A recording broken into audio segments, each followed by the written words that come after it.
Woo! That's always funny, right?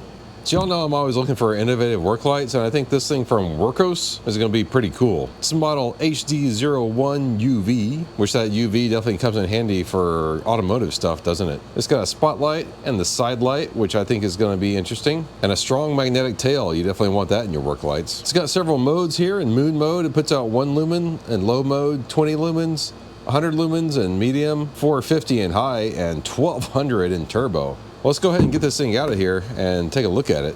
Oh, and it says the color temperature of 6,000 to 6,500, so it's definitely a bluish light. How do you get the box open? Oh, there you go. It's got a little magnetic box thingy on it. That's kind of fun. We got the manual here. We have a little wrist strap. Probably don't need that. This charging cable looks pretty nice. It's USB-A to USB-C. Looks like it's pretty long length there. That's nice. A little foamy in here. And like, yeah, check that out. That's actually pretty darn cool. I like how like narrow it is. And you know, I think flat flashlights are kind of the meme now.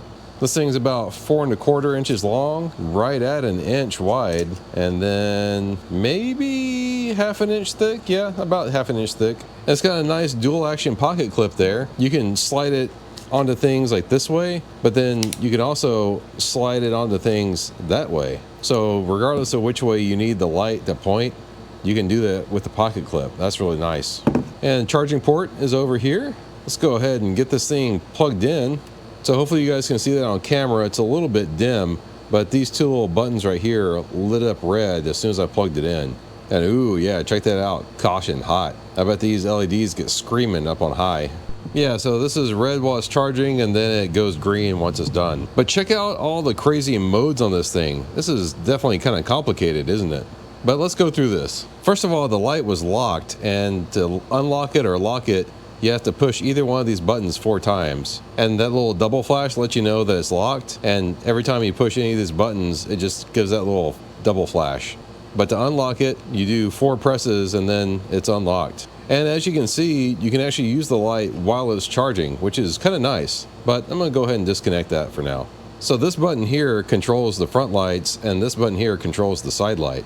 With one press of the button, it turns on the light, and it stays on in whichever mode you left it in. Now this part is a little irritating, I think, but in order to go from low, medium, high, you actually hold down the button, and then it cycles through low, medium, high. I guess I'll leave it on medium for right now. And then to turn it back off, you just click the button again one more time. If you give it 2 clicks, it throws in a turbo mode, and yeah, that's pretty darn bright, isn't it? And a single click turns it back off. 3 clicks will turn on the strobe, and this is really annoying. Yeah, very annoying. 1 click and it goes back off. And this one right here, I did say it controls the side light, but if you press it just 1 time, it turns on the UV light. And in fact, let's take a quick look at that. I have some UV dye here, and yeah, the UV light makes this thing like really light up, doesn't it? That's pretty impressive. 2 clicks of this button turns on the floodlight, and then just like this button, you hold it down and it cycles through the brightness. That's low, and low is very dim. But then medium, high, back to low, medium, high. I guess I can leave the floodlight on high right now for testing. And then a single press turns it back off. Now if you press and hold, it actually activates the RGB light. Isn't that kind of wild to have an RGB light and a floodlight in the sky? And if you press and hold this thing down, it actually cycles through the lights. Isn't that kind of cool? Yeah, you get a nice purple and red, orange, and green is pretty neat. And then a single press turns it back off. And it remembers which one you had it on whenever you turn it back on. Now 3 clicks on this thing turns on some flashy lights. And it's got a little cop mode. And if you double click it, it changes what the LEDs are doing. I'm not really sure what this is for, but it looks cool. Double click it again, and then you have a cool little like little pew pew laser beams. And then just a single click turns that back off. And you might have noticed, like whenever we're turning things on here, these little buttons, they light up. Green means that it's at least 50% charged. And you can see after a few seconds, those lights go back off. But if it was red, it'd be between 10 and 50%. And if it's flashing red, you know, don't use the light. You need to recharge it. So the body of this thing is kind of slick. It doesn't really have any texture to it, which, you know, that might actually be really nice if you're like sliding it in and out of your pocket. It doesn't work so good for grip. But yeah, the flat design of it definitely makes it not roll away on you, which is nice. And it's slightly curved, I guess, just for your comfort grip, but it feels nice and solid. You know, this is nice aluminum body on here. It's not plastic, doesn't feel cheap. And let's try out the magnet on it. Yeah, that's pretty good. That holds like really firmly. That's definitely what you want to see, you know.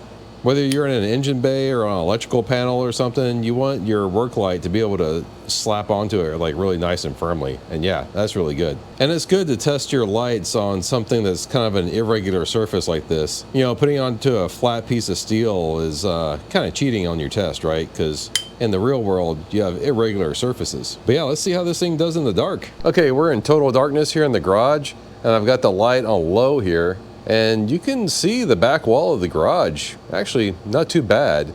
It is pretty dim. The near side wall is, yeah, no problem seeing that in low. And then hold it down to bring it up into medium. Yeah, okay, on medium, that is very nice. You can see things pretty clearly. Now hold it down, bring it up on high. Oh, wow. Okay, yeah. On high, you can clearly see all my junk. That is pretty darn impressive. And on the near side wall here, it's kind of blowing out the camera a little bit even. I'll turn on the floodlight here. As you can see, it's coming out the side, which I think if you're gonna be using this as a work light, you're probably gonna be using the floodlight an awful lot. And you know, like, what do I have it on right now? Is that on high? Okay, yeah, so that's medium, that's high, that's low, medium, high. Okay, yeah, so high, it lights up the room pretty darn good. Okay, that's pretty impressive because it's lighting all the way back to the back wall of the garage. Well, let's take a look at it in the engine bay of the 4C here. On high, it's actually kind of blowing out the camera a little bit. Let's see if I can turn that down to medium. There's medium. Yeah, low in the floodlight is kind of unusable. It's actually a little too dim, but medium, I don't know. Medium's kind of looking to be where it's at, right? Yeah, you can see things really good. And on medium, it has that nice long run time. Well, let's take this thing outside. Here we are starting out with the light on low, and yeah, it's not really throwing light very far, and this is the spotlight. But I'll go ahead and hold it down, kick it up on medium. All right, yeah, you can kind of start to see things on medium. You definitely see my agaves pretty good. Let's take a look at the trees in the back. Okay, you can't really see the trees in the back. Can't see it at all on camera. Can kind of see it with the naked eye, but yeah, not that good. Let me turn it up on high. So there we have it on high, and now you can actually see the trees. Yeah, that's pretty good. And you also kind of see how heavy the air is. Like, we had a lot of rain today, so the moisture in the air could be blocking some of the light, but yeah, like you can actually see the beam slightly in the air. But yeah, that's a pretty decent little throw on there. Let's switch over to the floodlight. This is on low. Again, on low, the floodlight's kind of useless.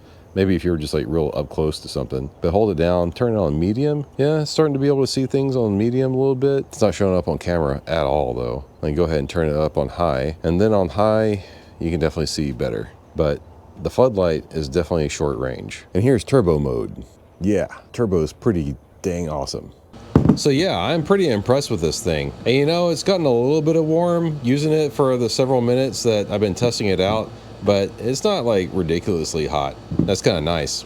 And of course, these like silly cop lights, they just really amuse me. I don't know why they put that sort of stuff in these lights, but you know, I guess it's fun. And I suppose, you know, you could use these cool RGB light things for, you know, your YouTuber Phil coolness or whatever. But yeah, anyway, link for it down in the description below. Definitely get one for yourself. I do like this thing quite a bit. Bye, thanks for watching.